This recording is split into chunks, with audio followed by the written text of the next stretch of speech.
જુલાઈ મહિનાથી આ બધી ટ્રેનો કાલુપુરથી ઉપડશે પણ નહીં અને કાલુપુર જશે પણ નહીં. જો તમે ગુજરાતથી મુંબઈ જાઓ છો, આ ધ્યાનમાં રાખજો. હું આરજે દેવાંગ તમને બધી ટ્રેનની માહિતી આપું છું.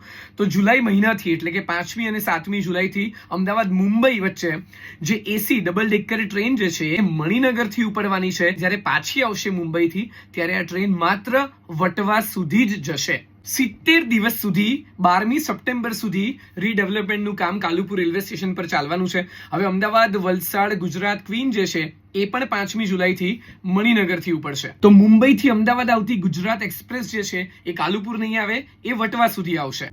અમદાવાદ ચેન્નાઈ વચ્ચે ચાલતી નવજીવન એક્સપ્રેસ 5મી જુલાઈથી અસારવાથી ઉપડશે અને અસારવા જ ઊભી રહી જશે. ત્યાં જ એનું છેલ્લું સ્ટોપ હશે. તો આ બધી ટ્રેનો કાલુપુર હવે નથી જવાની. આ માહિતી મેક્સિમમ લોકો સાથે શેર કરજો જે લોકો અમદાવાદના કાલુપુર રેલવે સ્ટેશનથી અમદાવાદથી મુંબઈ કે ક્યાંય પણ બીજે અવર જવર કરવાના છે.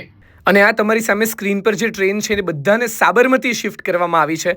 ધ્યાનથી આ વિડીયો પોઝ કરીને માહિતી જાણી લો કે કઈ કઈ ટ્રેન હવે સાબરમતીથી જ ઉપડશે.